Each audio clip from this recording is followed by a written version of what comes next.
Well, hello. Oh gosh, what a weekend. Well, it's great to be back with you. I did post and say the reason that I was not on Sunday was because, what's today? It's today Monday. It's all a blur. Hold on. It's Tuesday. Oh my Lord. Okay. Yes, my boyfriend was in a car accident and he is okay. Thank God. It could have been really bad, but it's fine. The car's totaled. So it was just a hectic few days. And you know how it is when you're like sharing a vehicle? Yeah, it was like that. Okay. It was so hard to get back on here. It's the weirdest thing. It's like you take a day or two off and then you're just like, how do I do it? So here I am. I'm back. We are going to continue. I'm not sure how long I'm going to read today because honestly, the past couple days, I don't know. It just got to me. It's just, when someone that you care about is just in a situation where they could have really been hurt and they thought they were going to be hurt, it just makes you sad, right? So I'm just a little blue, but I gotta get some light. Okay, so we're going to continue. What was happening last time? I have no idea. So hopefully you all know where we left off because it has been swept clean from my brain. Guys, I tried, okay? I try. Look at these eyebrows. Why are they so janky? Why did I give myself these evil stepmother eyebrows? Oh God, what a mess. All right, well, whatever. Let's continue. This chapter is entitled Scandal. In the summer of 1994, Sarah rented Domaine La Fontaine near Cannes for £20,000. Though it was dubbed self-catering, she was accompanied by a butler, 2 housekeepers, a dresser, general assistant, nanny, and her Sherpa friend, Yeltsin. 2 Scotland Yard protection officers were there to protect the daughters. Her assistants, Christine Gallagher and Jane Ambler, flew in and out. She partied with Pamela Stevenson and Billy Connolly, Andrew and Madeline Lloyd Webber, The Edge from U2, journalists Nicholas Lloyd and Eve Pollard, Sir David Frost, Roger Moore, pop star Belinda Carlisle, and Robert Splain, at an estimated cost of over £100,000. A truck from England had brought sun loungers and swimming pool toys for the children. Surely they would have that sort of stuff around Cannes, right?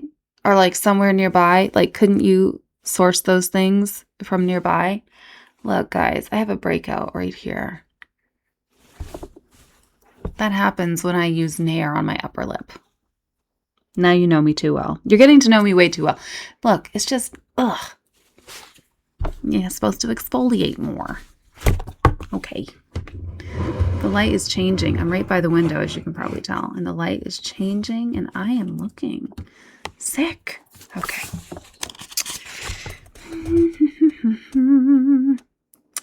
So the truck from England brought sun loungers and swimming pool toys for the children and 5 extra telephone lines. This woman and her telephone lines. I have never heard the like of it. Everywhere she goes, she has to have so many. One at the pool. There was a daily delivery of wine, including Laurent Perrier Rose Champagne and her favorite, oh, help us, Pouligny Montrachet, at £60 a bottle, often opened and then not drunk. While she was there, the Duchess received a call from Ramenda Lodge that the electricity company were threatening to cut her off over an unpaid bill for £1,400. She had refused to sign the check before her departure, complaining, "I don't want to sign any checks. I'm not interested."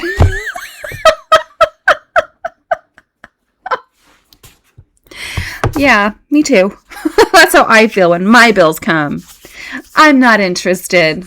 Yet there I go, sending money. Okay.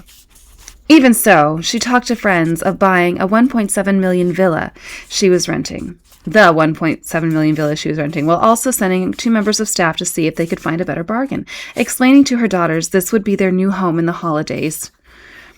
This private excess cut against the concerted efforts over the past year to improve her public image, not least to work her passage back into the royal family, to secure the links, which in the end gave her everything. She had taken on her old boss, Neil Durden Smith, who had been put on the board of Children in Crisis and had, according to one paper, discreetly been arranging Fergie's public relations, fixing private drinks in Knightsbridge hotels for the editors of national newspapers with the Duchess, at which wide-eyed she begs for more understanding, and also organizing safe TV interviews. It was Durden Smith who set up the charity golf match at Wentworth, in which the Duke and Duchess both appeared to be rekindling their relationship. He admitted, "Let's put it this way. Sarah and I are very close. We talk about a lot of things. I am always close at hand if ever she needs me. But there were always scandals which threatened her attempts to rehabilitate her reputation. In the summer, Theo Ellert had been maneuvered out of Children in Crisis, with Fergie not supporting her friend. In the summer, oh Lord. Okay, so Theo Ellert is out and Fergie's not supportive. Ellert took her revenge a few months later, at the end of January 1995. The Sunday Mirror ran a front page story, "Andy's a flop in bed," which led to law firm Michon de Rea seeking an order against Ellert, who had sold the piece through the publicist Max Clifford. She was quoted saying of the Duchess, "I think she felt she could never go to bed with him again, that their sex life had not been good from the beginning and couldn't be saved now. Brian, it was claimed, was much better in bed." The state of the Yorks' marriage continued to confuse the media, with reports in the press of the Duchess telling dinner guests the couple still had sex. "He's like a machine, not very imaginative, but very, very thorough." And there continued to be disapproval of Sarah's mixing of her charitable and business interests. In October 1994, she made a 3-day trip to Kenya, seeing sick children on behalf of McIntyre Care, with the sponsors laying on a private plane, a Land Rover, and the £300-a-night presidential suite of the Mount Kenya Safari Club in a country where many people's wages were £20 a week. In between her charitable work, she took time off to go on safari and play with turtles on the beach. The same month, on a 6-day charity visit to America, she kept up promotion for Budgie and attempted to interest the Hollywood Studio Columbia TriStar in adapting Heather Blaze, her story of talking horses. In November, she was in Australia playing off media outlets for the best remunerated interviews and reportedly in talks to make a guest appearance on Baywatch with Richard Branson. The following month, it was reported a plan for her to star in her own half-hour weekly show, Fergie's Gems, about exotic jewelry had been shelved. What? This randomly made me think of something. Does anyone remember Touched by an Angel? That show? Does anyone remember when little Tara Lipinski was on Touched by an Angel? I'm pretty sure she was on Touched by an Angel. When I was a teenager, I was like obsessed with Tara Lipinski. I had always wanted to be a figure skater. And well, you know, that never came to fruition. But anyway, just all of this, you know, she's doing this, and she's going to appear in this show. Oh, sorry, our lighting is bad today. It just made me think of that when Tara Lipinski was doing all this stuff. Yeah, okay. She expensed huge outlays on fortune tellers, gifts, and staff as she considered various money-making options. They were plans to develop a television series initially called The Patch and then Sunnydale Tales, based on a group of vegetables living on the same patch of land but from different ethnic and social groups, through the animation company Storm Group. Children's cartoon character Jeffrey Hansen wrote to her that her idea appeared to be based on his own creation, The Buddies, which he had discussed with Storm Group. His scripts were written by Brian Truman, who had adapted the Budgie stories for television. He received no reply. Speaking to the National Press Club in Washington in December 1994, the Duchess claimed to be short of money. "I am a separated mother of two, largely responsible for the finances of my family. I live in a rented house, which is being whipped from under my feet. It really bugs me when I read that I'm a millionairess through my budgie books. It's rubbish." It's like, yes, you live in a rented house, but it's £4,000 a month. So let's not pretend that you're living in, council estate housing. I still think, and I will harp on this forever, she should have just taken that little 2-room cottage, the little gatehouse or whatever it was. And then her rent would be $0. 3 days later, the Sunday Express, under the headline, "Is the Duchess of York as poor as she claims?" pointed out that a paper by city analyst Shaw and Co. estimated her future earnings from budgie over the next 5 years would be $2.8 million from merchandising alone. Some 58 companies had licensed rights attracted by its royal connections. Emblazoned across all budgie products was HRH, the Duchess of York. Her private secretary also admitted that no percentage was now going to charities as previously promised. There was further controversy that same month when, during a 3-day visit to Portugal promoting AIDS awareness, she became the first member of the royal family to admit to having had an AIDS test. "I underwent 2 tests, one before getting married and one for a life assurance application 18 months ago." The press also seized on the fact that she had originally told the journalist that she had had another test when she decided to start a family, which raised eyebrows, given she was apparently in a monogamous marriage. She later claimed she had been misquoted. The newspaper, the Libsyn Daily Diario de Noticia, stood by the story, claiming to have taped the interview. One newspaper asked, was the need to be HIV tested driven by her own past or his? Resurrecting stories about her husband's colorful love life and rumors that he was bisexual. Rumors had circulated for years, with variations on Sarah finding her husband in a compromising position with another man. One national newspaper and ITN had investigated it for 6 months, finding no evidence to support the claims, though that did not prevent various scandal sheets running stories, including one from a maid who had worked at Buckingham Palace for 11 years, in which Sarah had returned one night to find the prince sprawled on a large couch with one of his Navy friends.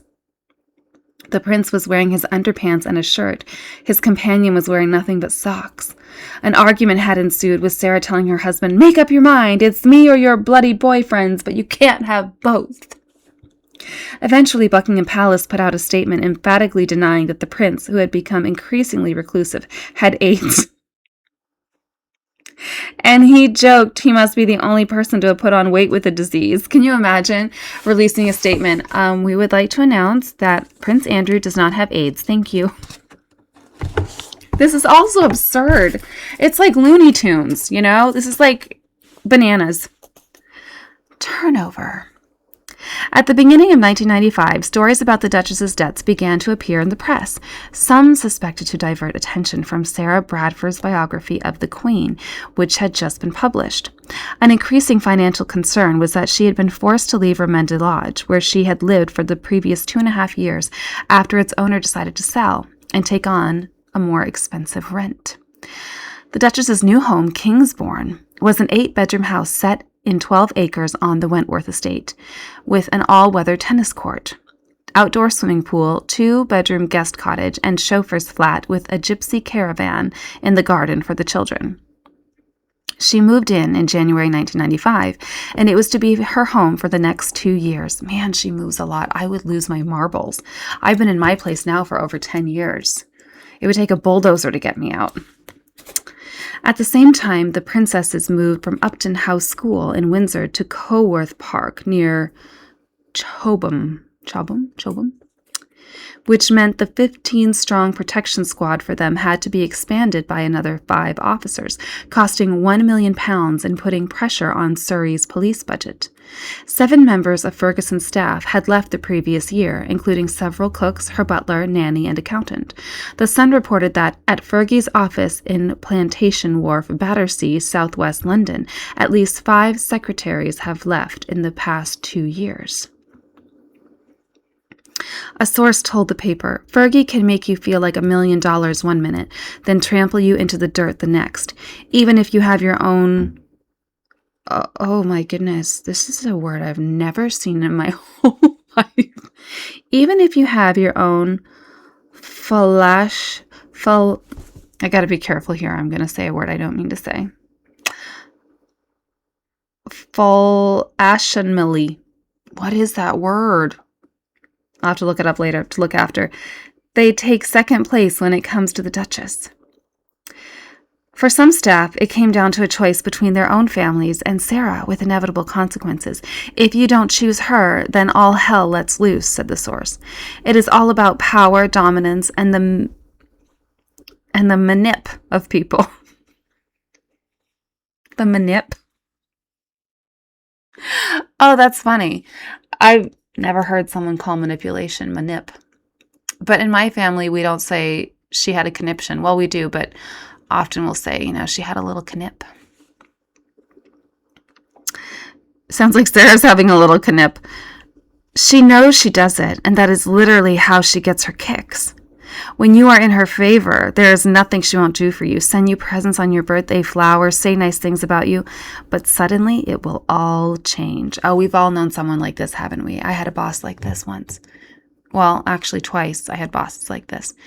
And oh my God, it's like one day it is just the most fun. You're having the best time. And then the next day you are like running for your life. In May, appearing in Hello for the 10th time, recent articles had covered skiing holidays, Beatrice's sports day, the Kenya trip, a polo match, and her involvement with the Young Victoria film, for which she had paid £50,000. For which she had been paid £50,000. She explained that she was in such financial straits she would have to concentrate on earning money rather than her charity work. The cover piece with 30 photos provided a tour of Kingsbourne, from the black-tiled bathroom with matching candelabra to 4-foot imitation toadstool in the garden. It also included pictures of her dressed for the office, an image of the professional she wanted to portray, but perhaps inadvertently it drew attention to both her extravagant lifestyle and her debts. Various papers pointed out that in spite of pleading poverty, she still employed a butler, chauffeur, cook, and secretary, and spent £16,000 annually on phone bills. Her expenses included not only the £6,000 monthly rent for Kingsbourne, but a staff bill of £32,000 a month. The previous week, she had spent £25,000 on frocks, shoes, and handbags by Danish designer Isabel Christensen, and £3,000 on a champagne tea party for the 150 builders and removal men who had helped her move. In the summer of 1995, the Duchess flew to Romania under the auspices of the charity Scottish European Aid, accompanied by a photographer. At an orphanage, she found a ward filled with children ranging from small toddlers to teenagers. Many of them were roped down in sheetless beds, a measure to prevent them from scratching and biting one another. She spent a night on the streets of Bucharest, joining a dozen orphaned teenagers who had made their home in a rubbish pile by the train station. We read about this in her book. But the photographs raised only $13,000, and the trip had cost $11,000, so she donated $25,000 from her own account to pay for industrial washers and dryers. Well, that was good of her. A World in Action film claimed money earmarked for Romanian orphans had been eaten up by Sarah's generous expenses, and that she had personally pocketed £7,000 for an article in Hello on the trip to an orphanage in Moldova and the adult psychiatric hospital it helped run in Podgorica. According to David Taylor, former director of the Princess Margarita of Romania Trust, The charity had received only £300. Mike Cunningham of Scottish European Aid, however, felt the Duchess had come up trumps and that, as a direct result of the trip, she had personally arranged £11,000 in donations to the charity. In June, the Duchess was in Poland raising money for children in crisis and the Mountain Haven Center for young cancer victims. There was, however, growing press comment on her holidays, with 5 and 7 months, 3 skiing trips to Switzerland, which led her to being dubbed the Slow Ranger, visits to Bermuda and California, and 10 days, part of it with Princess Diana, at Patty McNally's villa in the south of France. According to one holidaymaker who met her, it was just nonstop partying. She kept wanting to organize outings, throw parties, stay up all night. She organized one bash and spent hours telling dirty jokes. It was most uncomfortable. This girl is manic. In August, Sarah and Andrew holidayed in southern Spain in what was to become an annual tradition. The party, which included 2 nannies and 3 bodyguards, traveled by private jet, staying for the first week at a 5-bedroom villa where the Yorks shared a bedroom, set in 12 acres by the Vladarama Golf Club, and where Andrew was able to play golf all day. They spent the second week in Cazella de la Sierra, a small village north of Seville, where Sarah met a man giving painting lessons at a converted 16th century olive mill. Attracted by his good looks, she asked him to give her lessons. The new man, known as Gypsy, was Paul Gaisford, aged 54, with a taste for French designer jackets and a string of broken marriages and relationships behind him. He was to become her new obsession. Gaisford had been educated at Camberwell School of Art and the Slade under Frank Orbach, and had spent much of the 1980s living a semi-nomadic existence in a caravan on Dartmoor. His pictures, often of gypsy caravans or small boys with horses, had become fashionable, with clients including actor Tony Curtis and the widow of Richard Burton. Sarah took him up, convinced his talents should be better known, saying, "His work is so good that people have got to see him. You can't talk about Paul's work in generalized terms, as it is so diversified, but I like his use of light, his sense of magic. I see huge depth and inspiration." He must have been hot, that's all I can say. She arranged a newspaper interview, was photographed with him in a caravan, and organized an exhibition of his paintings at Kensington Palace and the Roy Miles Gallery, with some of the profits going to children in crisis. It raised some £73,000, but it is unclear how much went to Gaisford and how much to children in crisis, which was forced to settle the caterer's £3,000 bill after Sarah failed to pay it herself and a solicitor's letter was sent.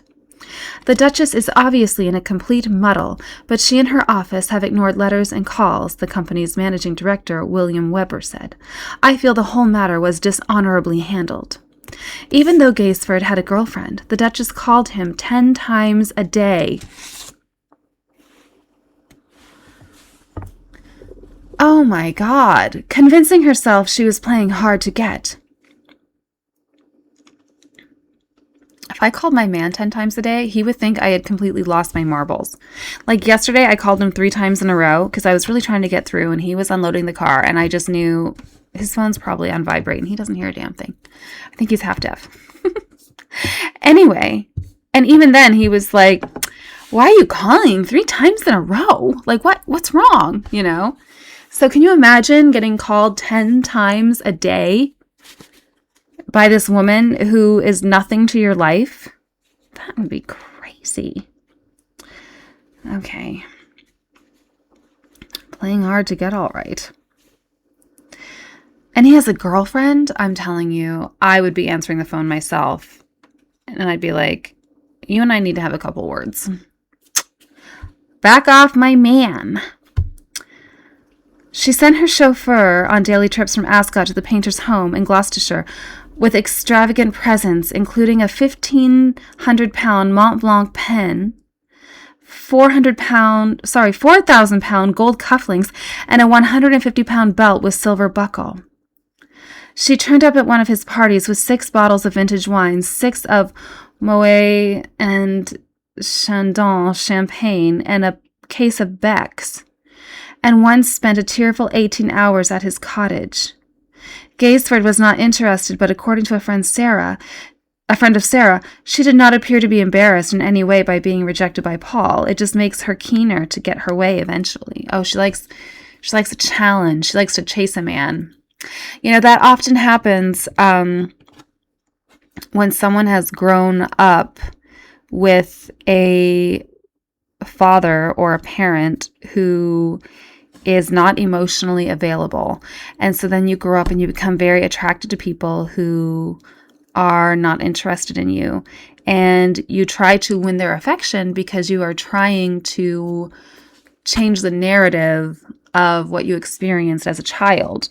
And often it's not even so much that you are trying to prove your value to them as you are trying to prove your value to yourself.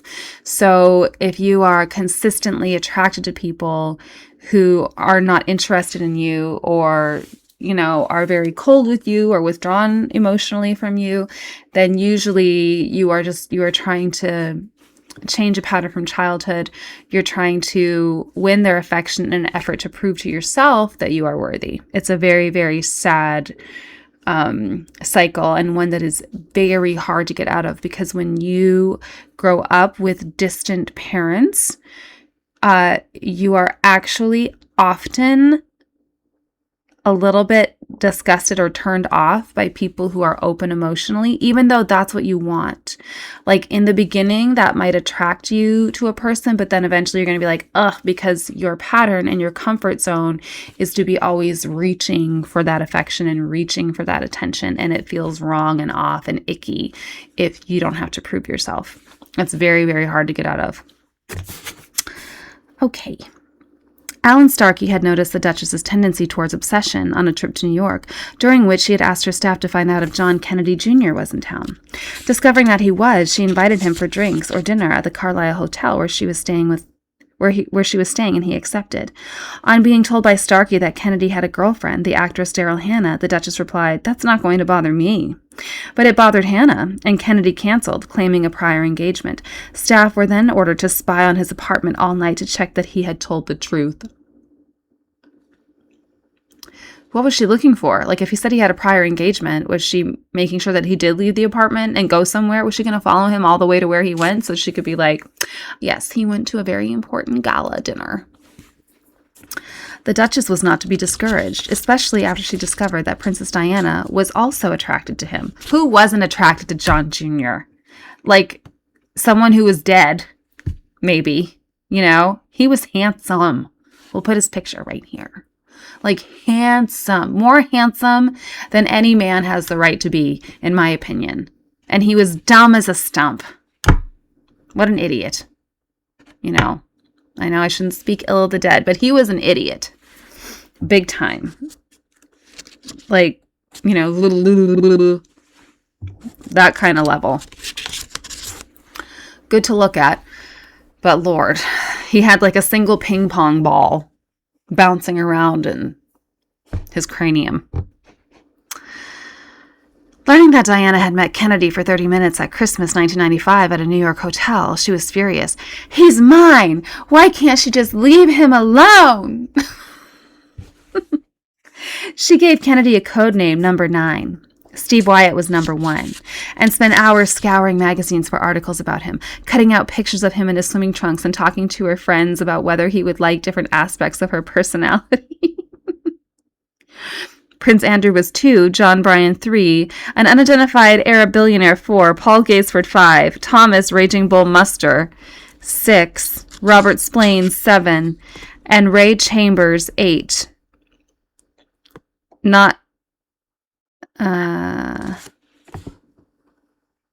Okay.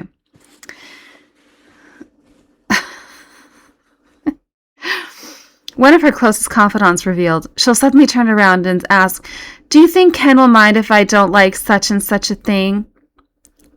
It's incredibly real to her, like a schoolgirl crush. She spends hours talking about him. The fact that she's never even met him doesn't seem to matter at all. She is utterly and totally convinced she will. After she learned of Starkey's failed suicide attempt, Sarah asked him, should he try again to kill himself for a final service for her?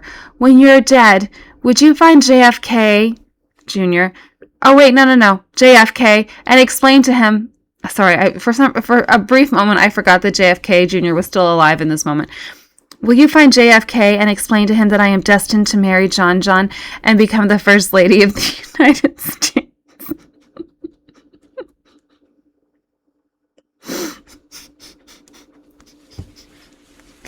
Oh my God. This woman. She's insane. Allegedly. Off topic, but my grandmother once met JFK. She graduated from high school, and her aunt worked for a government office in Washington, D.C. She was a very cool lady. She was, I think she might have been a lesbian, which wouldn't have been an easy life in the 60s. She never married, or maybe she did marry, but I don't know. I think she was single for a really long time. So she was a secretary of some sort at a government office in Washington, D.C., and this was in the 60s. JFK was in office. So my grandmother graduated from high school in like 1964, 1963, maybe? 1963, I think. So my great aunt, I guess was it my great aunt? It doesn't matter. My aunt. She invited my grandmother to come to Washington, D.C. They were hiring a bunch of new secretaries at this time. And she said, if you get here in time, she had enough strings she could pull and she could, Anyway, by the time my grandmother arrived, she got all her affairs in order and she got down to Washington, D.C. There were no jobs left. Like they had all been filled or something. It just didn't work out. Anyway, it was for the best because she ended up meeting my grandfather. Like, if she had had that job, she would have met my grandfather. And I wouldn't be here right now reading to you very poorly. So everything happens for a reason. So anyway, long story short, there were no jobs. So her aunt said, okay, well, you can do one of two things. You can either... So basically my grandmother said, well, I guess that means I'm going to go home and I'm going to go to college this fall. So she said, okay, well, you can do one of two things. You can go back home now and you can work a job for the summer, or you can stay here with me and you can tour Washington, D.C. I'll teach you how to keep house. Because anyway, my grandmother came from like a rough background. So she's like, I'll teach you like how to keep house. I'll teach you how to dress, how to like when to wear gloves, what length of gloves, just when to wear a hat, how to wear a hat, just, all these things that would have been really useful for a woman to know in the 1960s, right? So that's what she did. She stayed. And so while my aunt was at work, my grandmother would tour Washington, D.C. and like do all the touristy things and have like just the time of her life, basically. And so she did a tour one afternoon of the White House, and they were in a hallway and the tour guide was, yapping and blah, blah, blah, blah, blah, blah, blah, blah. And then she said this panel in the wall opened. It was a secret door. And out stepped JFK. He was on his way somewhere else. And there's like, shortcuts, right? And he walked out and she said the whole group was like, oh. And she said that in real life, he was so handsome. She said pictures do not do him justice. She's like, he was tan.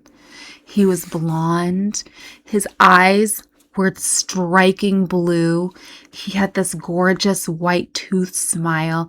And she said he was so charming. And he stood there and he chatted with them all for a few minutes and then made his way onto wherever he was going. She was struck by how handsome he was.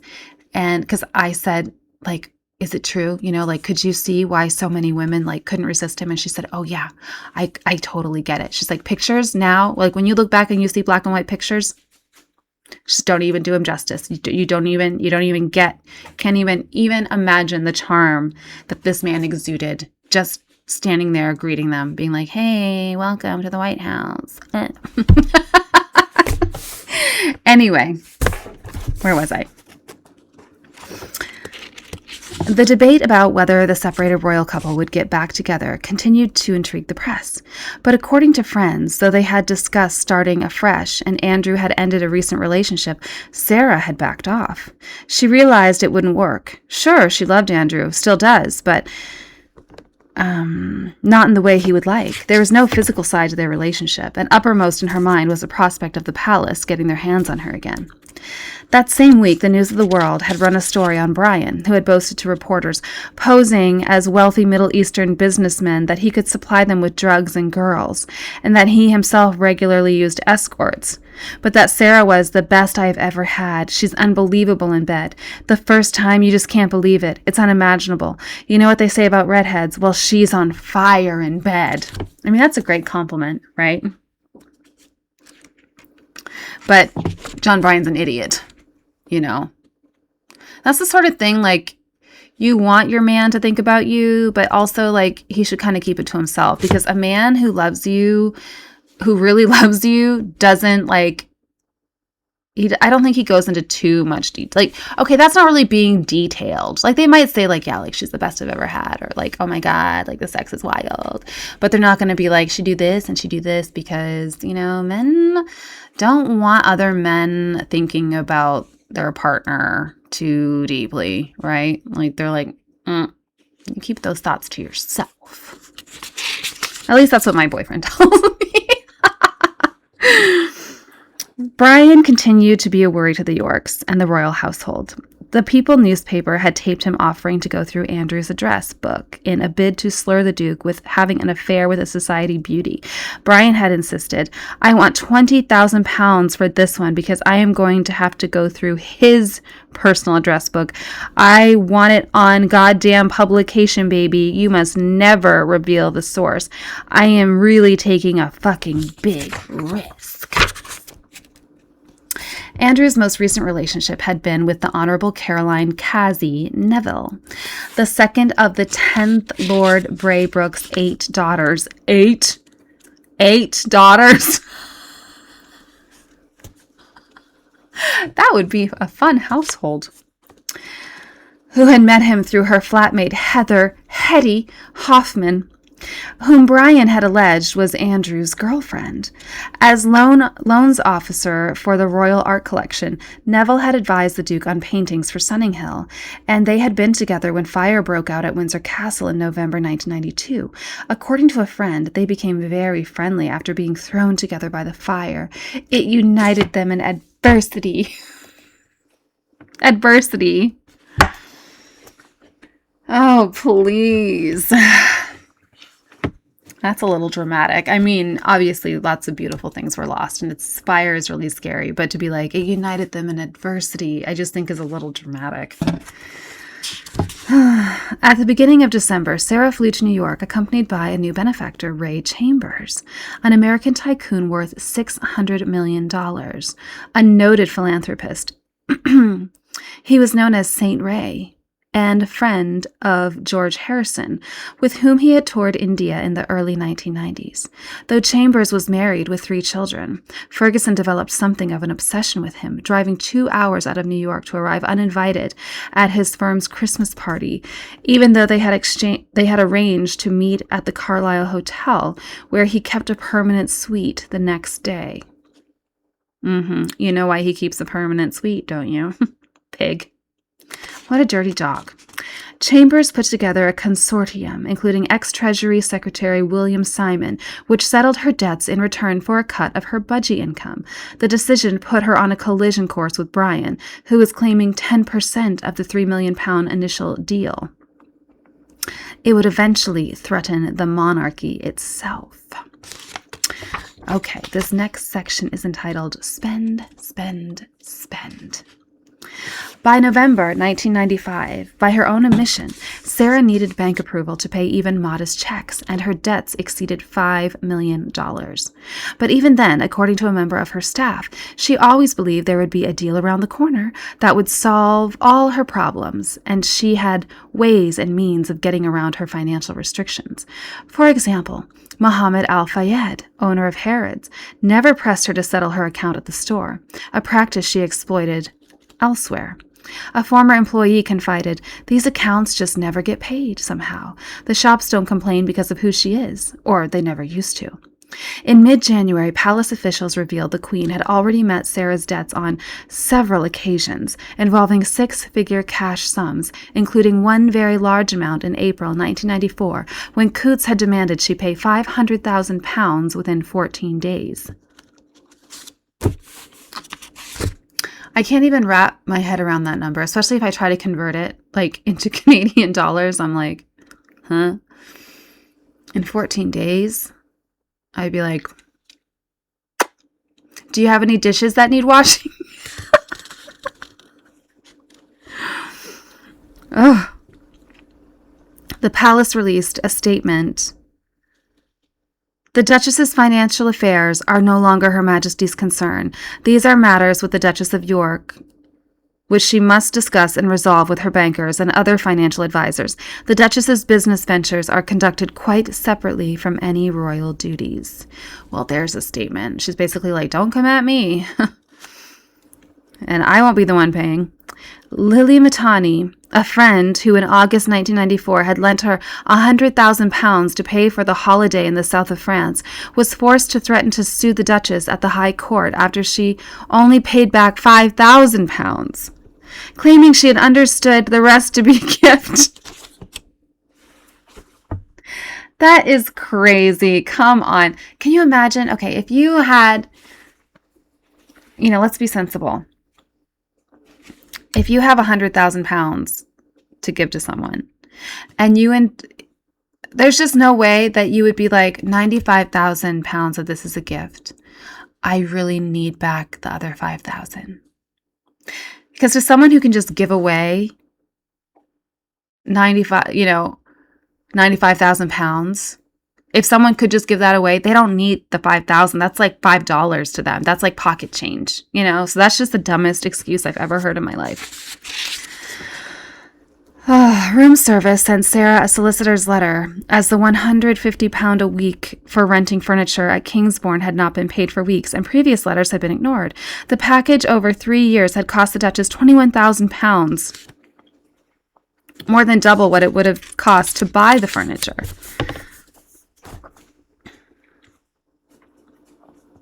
I'm just so befuddled.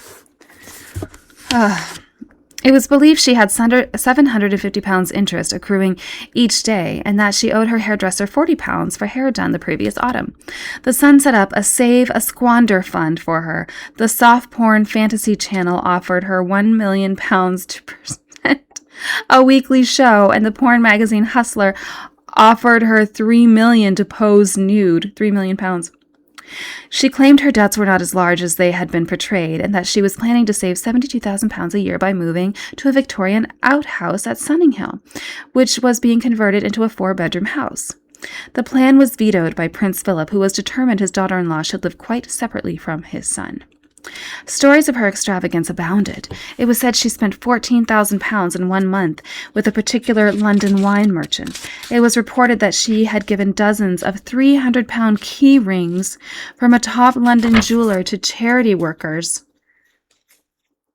who helped children in crisis with fundraising, each with her personal crest. Her income was estimated as a £15,000 personal allowance from Andrew, £100,000 from the interest on the £2 million settlement, £100,000 of gifts from friends and family, £100,000 earnings from Budgie, making £315,000, but with outgoings of £72,000, rent on Kingsbourne,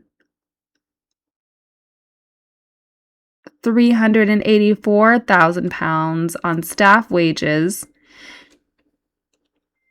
and £80,000 on clothing and gifts. Over the previous years, Sarah had traveled to Puerto Rico, Bermuda, Switzerland, Hong Kong, and Poland, and made 4 trips to America, each time staying at the luxury Carlisle Hotel, where the cheapest suite was £330 a night.